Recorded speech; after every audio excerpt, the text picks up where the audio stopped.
Welcome to the 20th annual Sculpture by the Sea exhibition at Cottesloe. This is a video tour supported by Lotterywest. We aim to bring the show to you, especially for people who can't get down here to see it in person. We're really grateful to the support of Lotterywest for allowing us to do this, and we're grateful for all of the artists who are giving their time to talk to you today and tell you a little bit about their work. We have 71 artists this year. 28 of them are international artists, 32 of them are from Western Australia, which is just wonderful. So you get a really good mix of people who are local and people who've brought their ideas in from all over the world. I think we're going to first talk about my work, which is behind me here, and I can talk to you a little bit about that, and then we're going to go on a bit of a tour, and I'll introduce you to a few other artists, and we'll get some more information. Enjoy. This is my work Terraformer that I've made specially for this exhibition. This is my 8th exhibition at Sculpture by the Sea, and I usually crochet my work. Sometimes I make lots of small pieces, and sometimes I make bigger pieces. These are my sort of in-between size. I've crocheted them out of jute, and they're hardened with a sculptural hardener with a pigment added to give them that beautiful pindan earth colour. So I went to the Pilbara in 2022, and I did a residency up there on a cattle station, and I did a lot of work on aerial landscapes and looking at the land from above, but also walking through those spaces. So when I make my work, it's kind of about looking at them and then being in them. So I'm trying to do both those things at the same time. I'm also really interested in synanthropes. If you haven't heard that word before, synanthropes are the sort of animals that live amongst human beings. Animals like rats and pigeons and crows and foxes, those kind of animals that we love to hate and who don't take much notice of us but make use of us in their lives. So termites are synanthropes, particularly the ones that are eating, bits of wood around your house. But these particular white ants are the ones that you find out in the Pilbara, and they build these beautiful structures out of the red earth. And I wanted to try and recreate these in kind of the same way as the ants themselves make the work.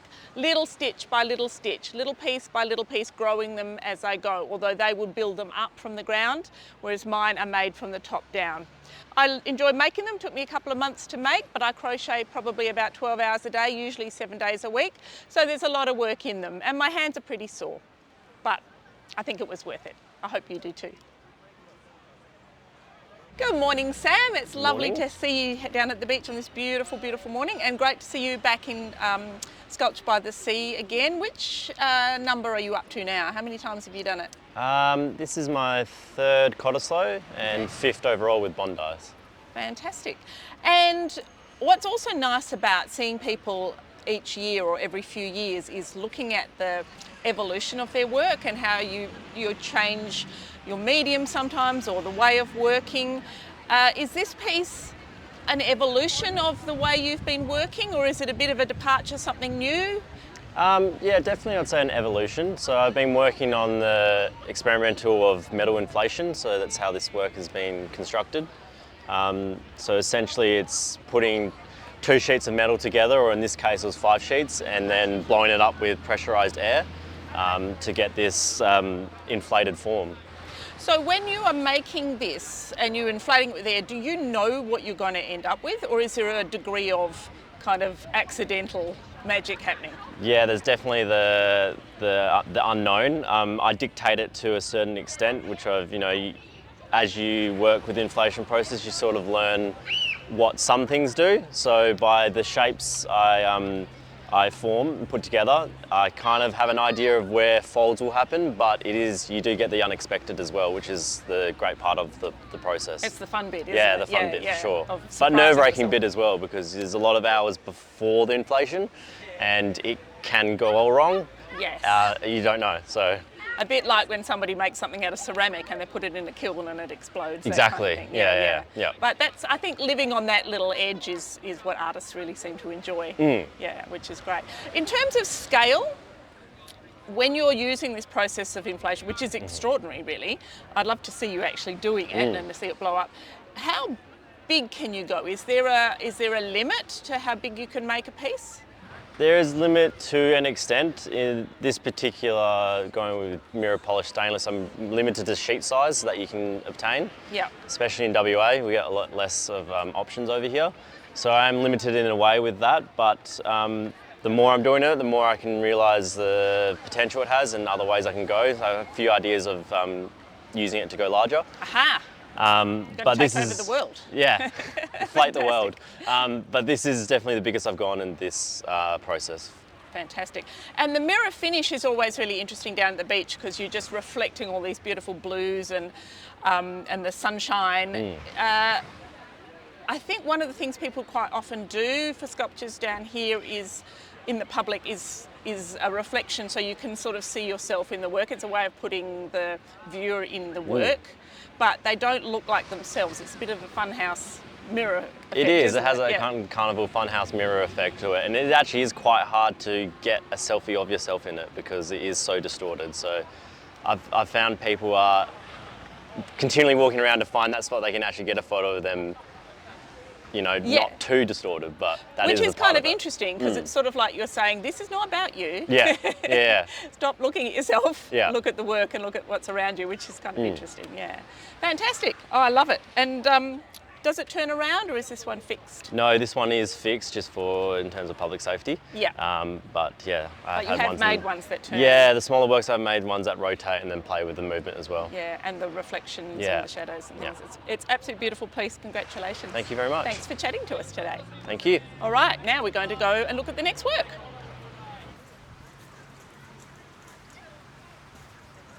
What I find really interesting about Sculpture by the Sea is that there's usually sculptures in any direction you choose to look, including up. And quite often your work is up in the trees above everybody else. Is that something you enjoy doing, looking down on the rest of us?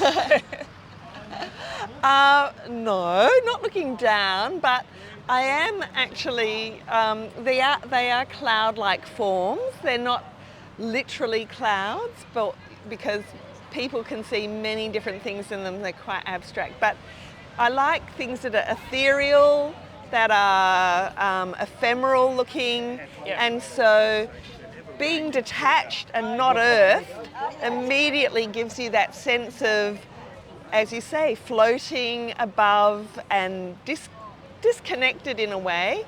And I love that about flying. And in that sense, I really do love looking down. But for these, I feel like I'm looking up. Yes, yeah, absolutely. So you quite often use recycled materials in your work and a lot of repetitive putting together. Is there something about that process that you really enjoy? Yeah, I do enjoy it. It's very meditative and very calming, and it actually allows me to think about a lot of other things while I'm making it, and I really enjoy that. Or listening to podcasts or something else. But yeah, I do enjoy the process, and I miss it because I can't always be doing it for different reasons, and I actually miss not having that calm meditative process. Yeah, a little bit of that in your day somewhere is always a nice thing to do. That's fantastic.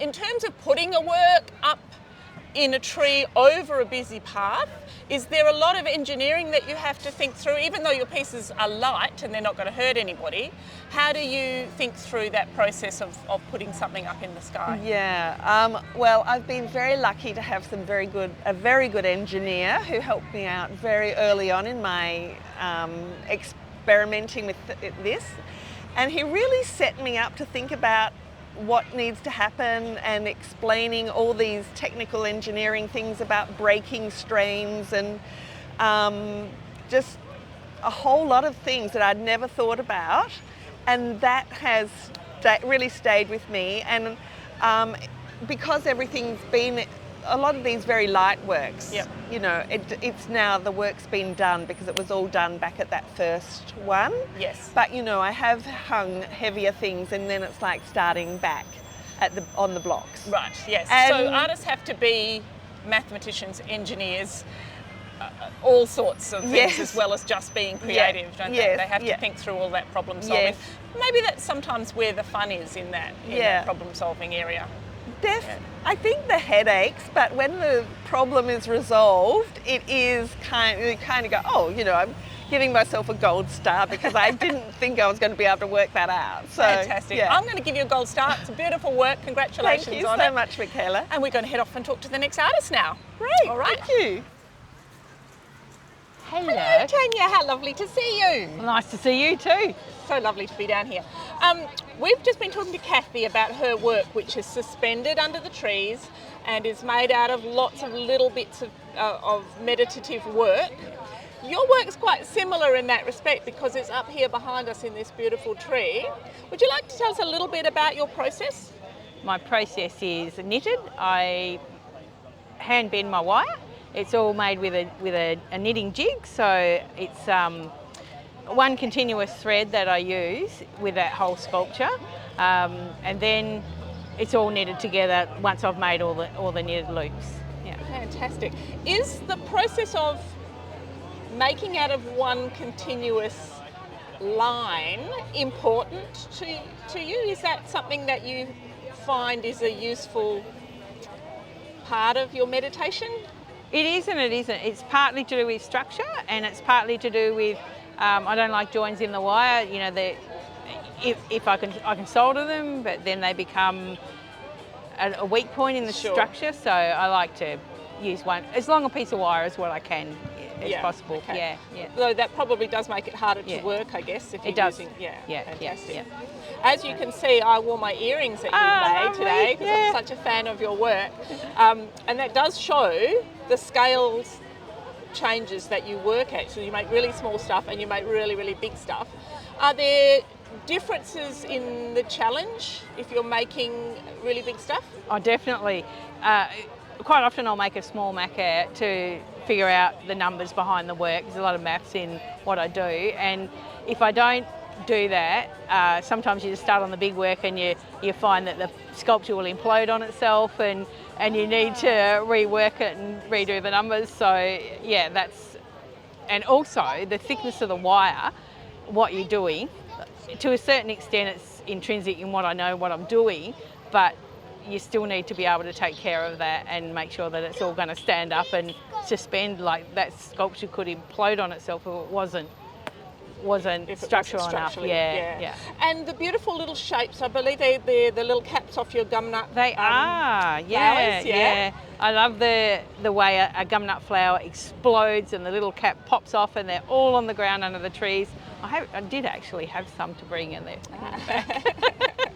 Yeah. So are they from specific species? No, the ones I've been messing around with are Mary gum nuts, and all different sorts of shapes that different eucalypts have, and the varied amount of it's just endless, the shaping of them and the size and the like the curvatures, and I find it actually relates to my wire really well, and the curves that I can make actually replicate that quite well. Yeah. Okay. And you just said something about them, you know, sometimes imploding when you're trying to make them. Can you reuse the wire if you've tried it and it didn't work, or is it just absolutely. a crumpled mess in the corner? No. Well, sometimes I have these pictures of the wire that's on the ground that's all jumbled up, but I can reuse it. Yeah, I reuse it, re-knit it. And fantastic. Yeah, so so nothing's wasted. Nothing's wasted. No. And the pieces that I chop off become earrings and necklaces, and so the little pieces are all always used. Useful. Yeah, always useful. Oh, that's wonderful. Thank you so much for chatting to us today. We're going to go and talk to another artist now. So on to the next one. Here we are at Andrea's beautiful work. Congratulations on this piece. It's absolutely stunning. It's always interesting to me to see all of the different mediums that artists use, that sculptors use.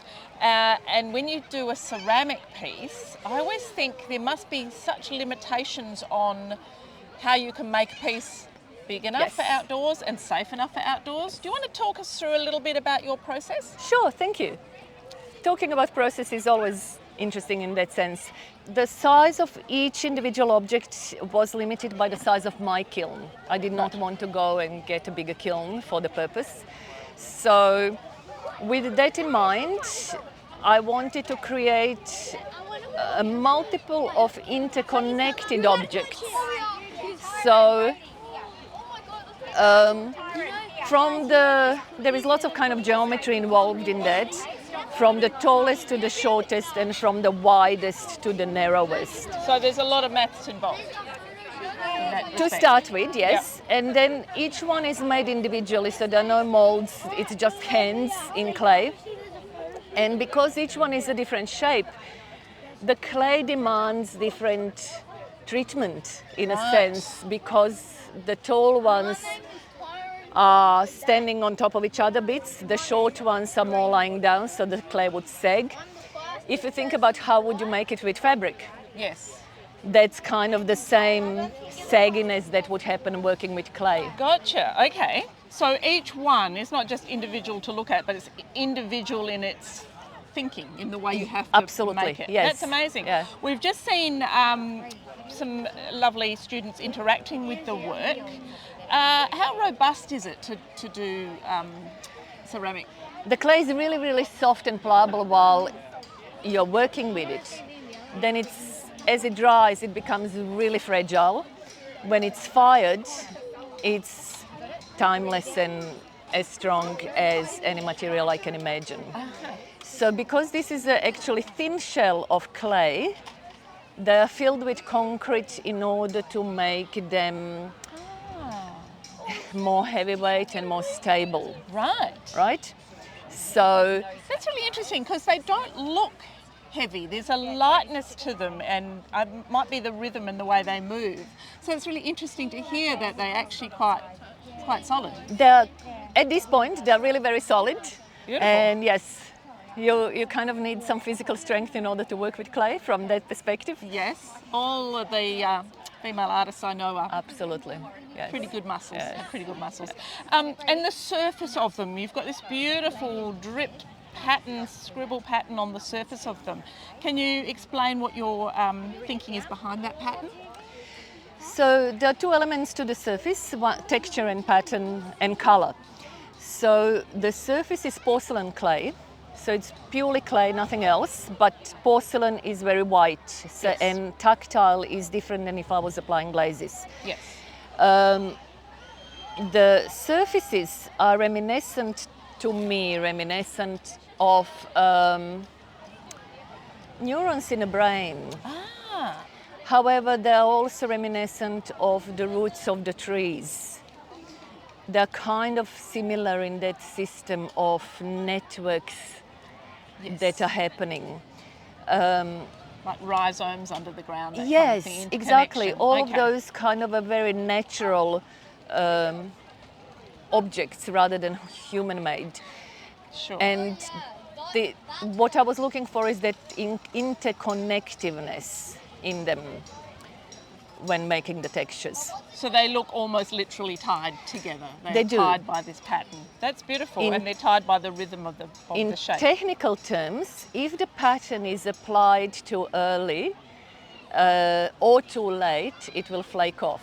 Ah, So there is a really time limiting element of working. So I have to, if this piece is ready at 2 o'clock in the morning, then I'm there at 2 o'clock in the morning to finish it off. so Or it, I it can- it dictates. It to dictates you, a yeah. lot. I can wrap it up to slow down the process, so I don't necessarily have to, wait till 2 o'clock in the morning. But if I miss that moment of opportunity, I'm not able to do this. I So- love that. I love hearing about all those little background pieces of information that tell you that it's nowhere near as easy as it looks, even though it doesn't look easy. It's amazing. Thank you for talking to us today. It's wonderful to hear more about this work. It's beautiful. It's one of my absolute favourites. I love Absolute it. pleasure. Thank you. Thanks. We're going to go and talk to somebody else now about their work. Wonderful. Thank All right, you. Thanks. And at last we've made it down onto the beach. It's really interesting. You talk about sculpture by the sea and people think that everything's down on the sand, but so much of it isn't. But I'm really glad to find this piece down here. John, you've got a really interesting title to your piece, and I'm wondering if you can explain a little bit about the work and its title to start off with. Okay, so the title is it's a pedal-driven ferry motor. When you're a sculptor, when you're making sculpture for public environments, often you have to make meaningful sculpture. And I sort of tried to avoid that on this sculpture. So it doesn't really mean anything. I can tell you though where that meaning might come from. I got a job to make some sculpture for the Perth airport. This is about 15 years ago. And they took us in a little van around and we looked at the aeroplanes and stuff, and I was very interested in the jet aeroplane engines, looking into them.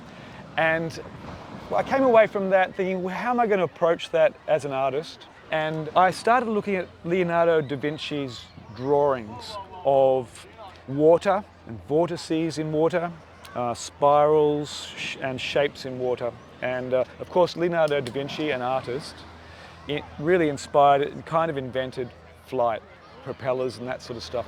So I thought, oh, that's interesting. An artist has created aviation. And so I started there. And at the same time, I was spending a lot of time on my really old World War II vintage boat, and I'd always be scraping it underneath and cleaning the propeller. And I was interested in the way that that propeller moved through the water. So I sort of combined that in a series of sculptures, and I've gone back to that with this sculpture. So Yes, it's got a link to Leonardo da Vinci, it's got a link to the water, propellers, and movement. And what I've done is created a line-based form that is like a plant. So it sort of implies that it moves, and it implies that it's dynamic. And I've mixed up a few things. That's fantastic. I love the way you say that it's just not having a specific meaning, and you've got all of this other stuff that's around it. So as a viewer, you can choose whichever of those appeal to you, I guess. I always like a sculpture you can stand inside, and I love that you can stand inside this piece. Yeah. And I always feel like the world seems different from in here. And I'm wondering if it's because, as you say, an artist invented flight. I think all of those big steps that we've taken in technology and all sorts of things in the history of humankind, they are all originally an idea, a big creative idea, aren't they? Yes. So it's nice to kind of take that thought and make a big creative idea about your sculpture. It's beautiful. And the colour, did you have any specific reason to paint it yellow? Yeah, well, we were going to have, I've been working with yellow a lot, but because we knew we were going in this zone with the Surf Lifesaving Club, all that primary yellow, the primary yellow there, we want to shift it from that. And we were going to go with the gold, and then we just decided to make it more like photosynthesis, like a plant. Wonderful. Thank you so much for chatting with us Thank you. today. Thank you. Wonderful. Thank you. Oh, it's such a nice opportunity to sit in the shade and have a chat to my good friend Sharon. Thank you, Michaela. Oh, look, pleasure. It's lovely to come and see what you're up to. I think one of the beautiful things about sculpture is the range of materials and the range of ideas that people bring to the exhibition. I'm really excited to see your work, which is a bit of an extension on what you were doing last year, isn't it? Yes. And you've made it a huge collaborative project, which is just wonderful. Do you want to tell us a little bit about your work? So David Handley, the director, said I was the invited Aboriginal artist from Tourism WA. Fantastic. Yeah, so he said, oh, well, if we've got that, we might as well go big. Yes. So I started here, I made 3 balgas, which is the grass tree. Yes. And then when we went to Bondi, somebody said, oh, 5 would look nice. So there. And then when we came here, because there was a bit of a budget, they said, oh, let's do 20. And 20 is so many. many. I don't think we'll get to 20, but we will try. Maybe 15. Yeah, because it's just really time consuming. So this is what people are coming and making. It's just this grass and some thread. And people can just put it onto a wire, and so the wire goes up to about there. So we've got enough to put into the balga, and then to anchor it. Oh, yeah, and then the wire means you can shape it. Oh, how beautiful. Yeah, so they're all these, and they'll all come out of the grass tree, which you can see down on the beach. There's just some black stumps and some that have started. Some that have started, yeah. It gives And you a they really will- good idea of how they're going to work, And they will grow over the course of the exhibition. which is such a beautiful Yeah. idea. And it also means people can come down quite a few times over the course of the exhibition and see it changing and growing. I think one of the things about an artist's practice is quite often we are sitting in our studios by ourselves, working on our own little project, Yes. and you sort of, once you come out into the world with it, you're sort of blinking a bit in the light and thinking, oh, hang on, what was I doing? What is everybody else doing? Yeah. I love that this project is being made here in the place where it's going to be shown. Is that an important part for you, that it's kind of made on its own country? Yes, I do love that idea of having the community, the wider community involved, and then they learn a bit of Aboriginal culture and the importance of the balga and Because learning while making is the best way to learn, isn't it? Yeah, and It everyone goes in. sits and Yeah. chats, and then we've got people that drop off fibre for us. Oh, this that's is a lady wonderful. who's in the craft club, and she said they had extra. So it's really nice. People drop off things, so we get all these beautiful array of colours. And then they get ownership of the work in a way too, don't they? Yeah. They can go and look at the work and say, I helped make this. Yeah. Which is a really lovely community feel. Yeah. It's a beautiful project. Thanks for talking to us thank you, today. Michaela. Thank you.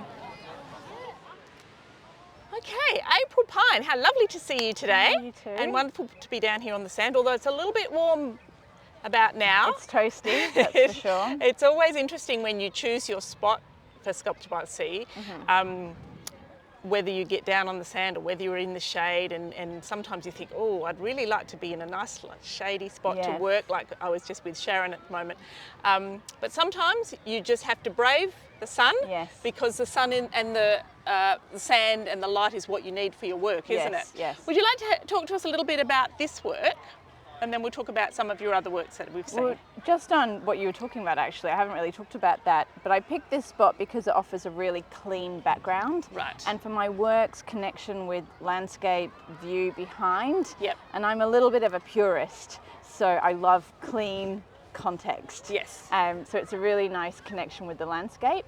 But this work, and I fight it, but it is mother and child, and I conceived it when I was pregnant. Yes. And was supposed to install it when I was due, but it was just a bit too hard. So we're a year late. I have a 1-year-old, which is so nice to then have in parallel with this work, because Perfect. it's become that much more special. Does the work mean different things to you now that you've become a mother since making it, or has it changed its meaning in any way? I think so. It didn't used to be mother and child. It Right. used to be two figures, one and other, and then this other figure was a smaller or a sister or a friend, and they were independent but connected. Yes. And it's funny because that's what I thought I was creating. Yeah. But I actually think because I was pregnant, it was this extrusion of myself. There's no hiding from that, is Oh, it? Yes, it's there. Yes. That's why it's funny, because I think I was fighting that emotional connection, because sculpture isn't as reflective in a way that paintings are, or as self-expressive. Sure. They're more maybe object-based. Yep. And so I found it quite hard that it was so personal. I'm that's really interesting. uncomfortable with that, actually. Besides something I have to work on. Well, I'm thinking for artists, or for me certainly, the thing that makes you uncomfortable is the work you have to make. Yeah, See, yeah. because that's the interesting thing. Yeah. When I was talking to you yesterday about your work, and you have made these pieces with this gridded metal before. Yeah.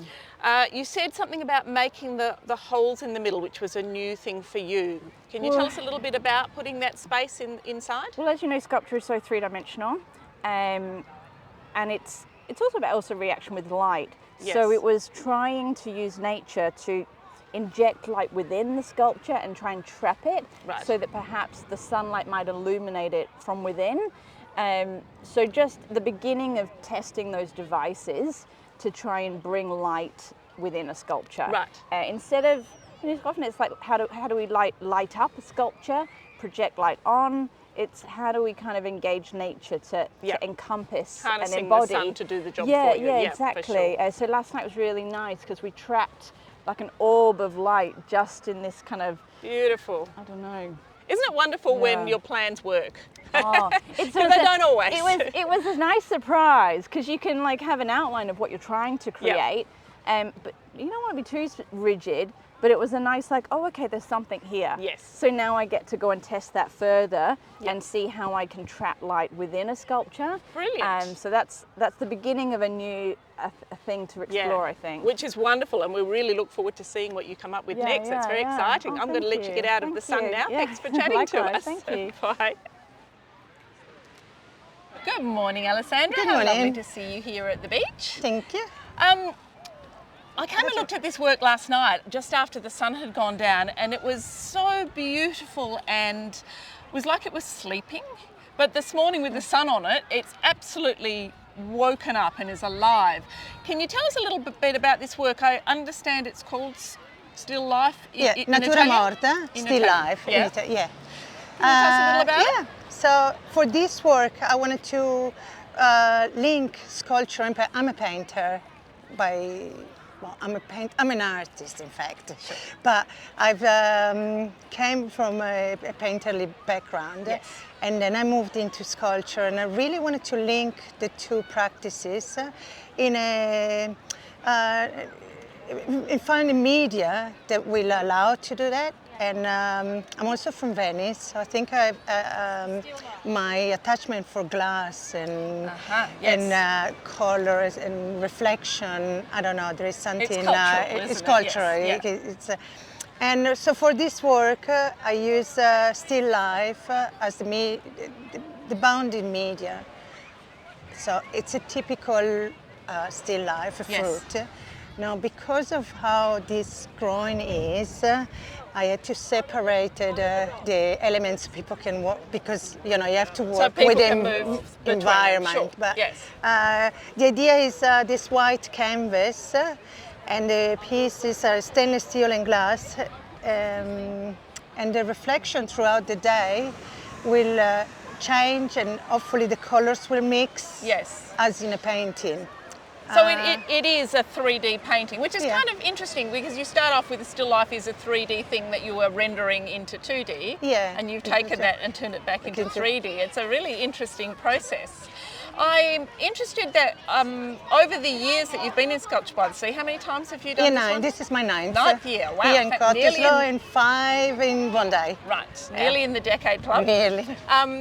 I have seen your work in so many different mediums. I remember core samples. I remember Sandbags, beautiful sandbags, and glass balls. Yes, and 3D printing, all sorts of things. So it seems to me that you are always experimenting. Are you searching for the perfect medium for yourself, or is it each time is it the perfect medium for the idea? Yeah, of I that think piece? it's related to the idea, Right. definitely. I'm drawn, especially in sculpture, the idea is first, and then I'm trying to find the perfect media to express it. Yes, So yes. I have to go with the flow. Yeah. But I like how, because of that, I'm learning so many techniques. Yeah, Different, and I'm experimenting, and I have done now with glass for a few years, and it's been, I really love it. I love, and it's... All the artists I know who work in glass. There's so in love something with about it. this Yes. material, and some of this I don't make the actual glass, but it's hand roll, and you can tell it's just so It's got the beautifully feel of the maker in natural. it. Yeah. Beautiful. And this spot here, as you can see, there's so many people walking through, and it's glass. Do you worry about the work out in the public, or is it robust and safe enough? Yeah, it's very robust and safe, but and everybody I think is Respectful? respectful. Yeah. And but what I also wanted to add about how I see this work in terms of the painterly. Yes. The structure in stainless steel is almost like the drawing lines. Yes. And then the panels of glass, they're like the brush strokes. Yes. This is how I imagine it in my head, let's say. Yeah. Well, And look, also it I works like perfectly. how when you are, how it's a little bit abstract, and it's that quality of, I mean, they're shapes that are recognizable, but Yes. they're also quite a bit abstract. Yes, and a bit, for sure. I'm looking at that reflection of the lemon. The lemon is so Oh, it amazing. Yeah.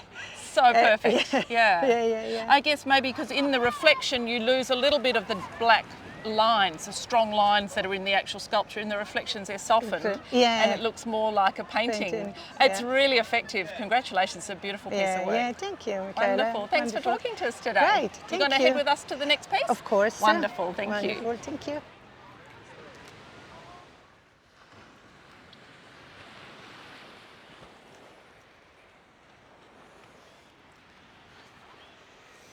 And here we are at the very north end of the beach to see our final work. This is by Olga Soronis, extraordinary WA artist who always tries to make you think about things in a different way.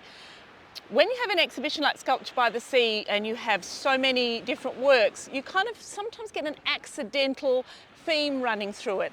And so many of the works, probably 5 or 6 this year, are about contemplation. They're about putting yourself in the space and looking out to sea and actually thinking about the world, about yourself, about art, whatever you wish to meditate on. And this work explicitly asks you to sit here and look out to sea and think about things. So I'm going to do that when we've finished here. I hope you've enjoyed looking at all the works that we've looked at today and enjoyed listening to the words of the artists and hearing what they had to say about their work, which is always very inspiring.